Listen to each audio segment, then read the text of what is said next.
In the final age of the glass courts, when emperors wore mirrors across their faces and priests measured truth by the weight of blood, there lived a royal scholar named Vael Soryn. He was not strong enough to carry a soldier's blade. He was not swift enough to dance through poisoned halls. He was not brilliant enough, the court said, to stand among the great arcanists who bent storms into chains and folded fire into script. Yet Vael possessed one talent no tutor could explain. He endured where other students collapsed after a single hour of channeling.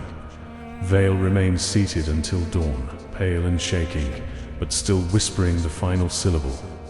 Where stronger minds burned out from forcing too much power through too narrow a soul, his spirit refilled like a hidden spring beneath stone. The court mocked him for it. A cup with no edge. They called him A vessel too weak to break. when the Queen demanded scholars capable of mastering every discipline: warcraft, venomcraft, divine geometry, gem speech, and 1,000 lesser arts of domination. Vael failed every examination. Not because he lacked desire, but because every gate demanded a tribute he could not pay. Strength, dexterity, intelligence. The Empire worshipped those three pillars as if they were gods. Vael had little of each, so he began searching for a fourth. Beyond the southern cliffs stood a drowned library, half swallowed by the sea and half remembered by the dead. Its lower halls filled and emptied with the tide. Its upper chambers breathed salt. Scrolls rotted in pearl-colored silence, and the marble statues wore seaweed like mourning veils. Vael went there alone. For 40 nights, he searched through waterlogged tablets and broken crystal ledgers. He found treatises on blood engines, star arithmetic, soul mirrors, and the anatomy of curses. None answered his question. How does the unworthy pass a gate built for the worthy? On the 41st night, the tide withdrew farther than it ever had before. Beneath the lowest archive, Vael found a chamber that should have been ocean floor. Its walls were lined not with books, but with shells, thousands of them, each one carved with a name of failure and a discipline abandoned. At the center rested a small amulet of blue-green shell, polished until its surface held the shimmer of deep water under moonlight. It was light enough to forget. When Vael touched it, he did not feel power enter him. He felt weight leave. The ache in his skull softened. The old pressure behind his eyes loosened.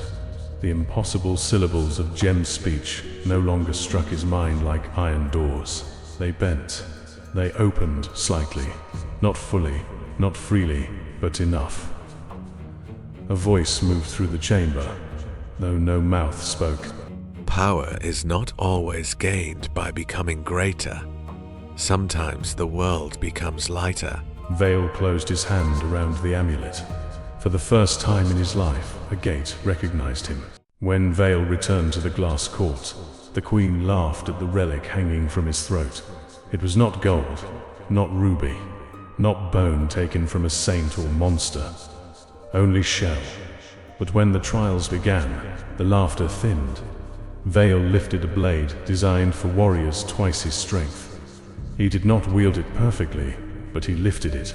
He spoke through a gem whose language should have torn apart an ordinary mind. He did not command it completely, but it answered. He traced a sigil meant for grand magi, and survived the recoil. Not untouched, not triumphant, but standing.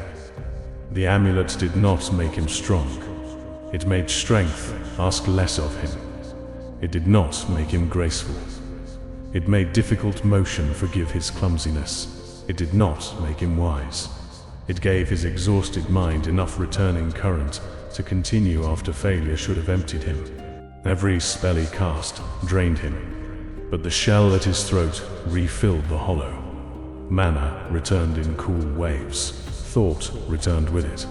Breath steadied. The terrible hunger of magic became bearable, as if the sea itself had placed a hand against his back and whispered, "Again." The court renamed the relic in private, Some called it cowardice, some called it cheating. Vael called it mercy. And mercy, in that empire, was more dangerous than any weapon. The queen summoned Vael to the Miller Hall, where every wall reflected not the body, but the ambition inside it.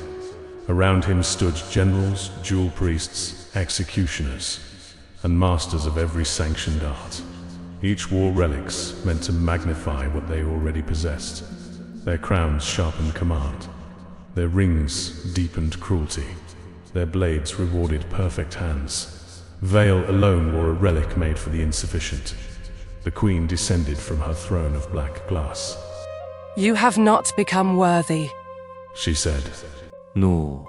Vael answered. "You have lowered the world until it stoops to meet you." No. He said again. I have learned that the world was made too heavy by those who profit from watching others crawl. The hall fell silent. The queen ordered him to remove the amulet. Vael obeyed. The moment the shell left his skin, every borrowed discipline turned brutal. The blade dragged his shoulder down. The gem language became knives behind his eyes. His breath shortened. His mind emptied faster than he could fill it. He staggered. The court smiled. Then Vael placed the amulet not around his own neck, but around the throat of a servant girl carrying water at the edge of the hall. She gasped. The copper pitcher in her hands stopped shaking. The burned scars across her wrists, left by years of alchemical labor, seemed less like chains. When Vael handed her a novice-focused stone, it sparked awake beneath her fingers. The court recoiled as if he had unleashed plague. The queen understood first. The relic was not dangerous because it made one weak scholar useful. It was dangerous because it proved that the Empire's gates were not sacred. They were adjustable. Vael did not survive the night. No rebel song claims otherwise. No hidden chronicle pretends he became a king, a saint, or a conqueror.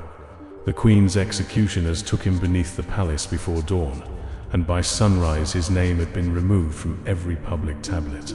But the amulet vanished. Some said the servant girl escaped through the kitchens and carried it into the lower city. Others said the drowned library reclaimed it, sending the shell back beneath the tide until another unworthy hand reached for it. A few believed Vael broke it before his death and scattered its fragments among the poor, the injured, the untrained, and the overlooked. Whatever the truth, the Empire changed. A mason's daughter began speaking with storm gems.